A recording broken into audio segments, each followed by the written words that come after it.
రాత్రి 10 గంటలకి అందరూ నిద్రపోతున్న సమయం. రోడ్లన్నీ ఖాళీగా, అంతా మబ్బుగా వర్షం కురిసేలా ఉంది. అప్పుడే రియా ఆఫీస్లో లేట్ అవ్వడంతో ఒకద్దే ఒంటరిగా తన రూమ్కి వస్తూ ఉంటుంది. అంతా నిశ్శబ్దంగా ఉంది. నక్కల అరుపులు తప్ప ఏ శబ్దమూ లేదు. అప్పుడే మెల్లగా ఉరుములతో కూడిన వర్షం మొదలయ్యింది. తను మెల్లగా రూమ్కి వచ్చేసింది. బయట వర్షం మెల్లగా పడుతూ ఉంటుంది. తను ఫోన్ చూస్తూ మెల్లగా నవ్వుకుంటూ ఉంటుంది.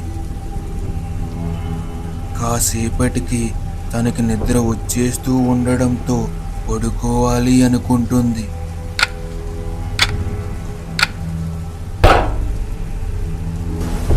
డోర్ కొట్టినట్టు ఏమైనా సౌండ్ వచ్చిందా అని సందేహంతో తలుపుకి దగ్గరగా వెళ్ళి పీప్ హోల్లో చూస్తుంది.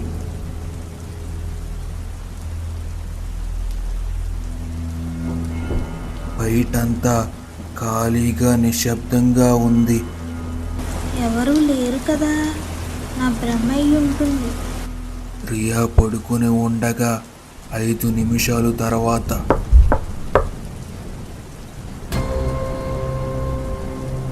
ఎవరు? ఈ మధ్యరాత్రి ఏంటిది? ఎవరూ మాట్లాడరు. రియా మెల్లగా తలుపు దగ్గరికి వెళ్తుంది.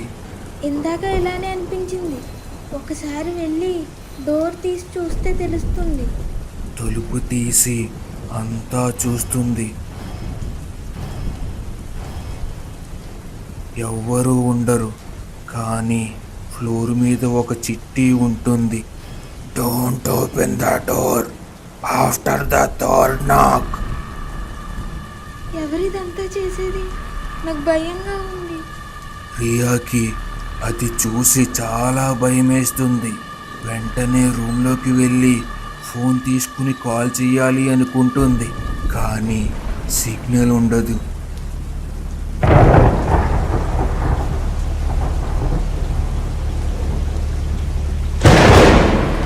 రియా కంగారుగా బెడ్రూమ్ డోర్ క్లోజ్ చేసి దానికి అడ్డుగా కుర్చీ పెట్టేసి వెళ్ళి నిశ్శబ్దంగా మంచం మీద కూర్చుంటుంది.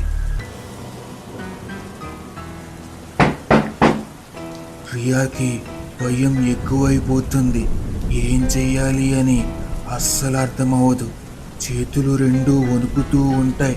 తను ఊపిరి ఎక్కువగా పీల్చుకుంటూ ఉంటుంది. ఎవరు బయట? ఇది ఆటలాడటానికి సమయం కాదు. ఎవరైనా ఉన్నారా? అప్పుడే ఒక్కసారిగా తన రూమ్ కిటికీ నుండి ఒక ఆకారం వెళ్తుంది. రియా భయంతో దుప్పటి ముసుగు వేసుకుని ఉంటుంది. తన పక్కనే ఒక టార్చ్ లైట్ పెట్టుకుంటుంది. అప్పటి వరకు వస్తున్న వర్షం అలాగే ఉరుముల శబ్దాలు ఏమీ రావట్లేదు. అంతా ఒక్కసారిగా నిశ్శబ్దమైపోతుంది. దానితో రియా మెల్లగా దుప్పటి తీసి చూస్తూ ఉంటుంది.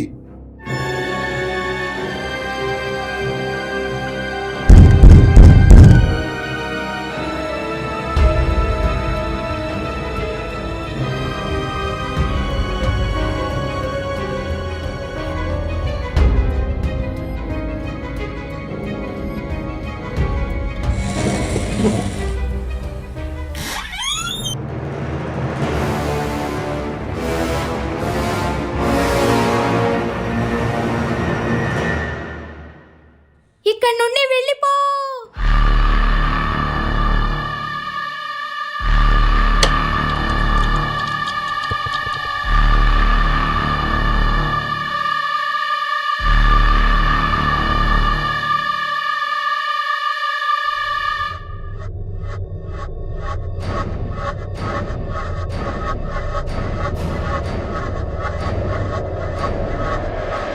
రియా చిట్టి ఒకవైపు మాత్రమే చూసింది.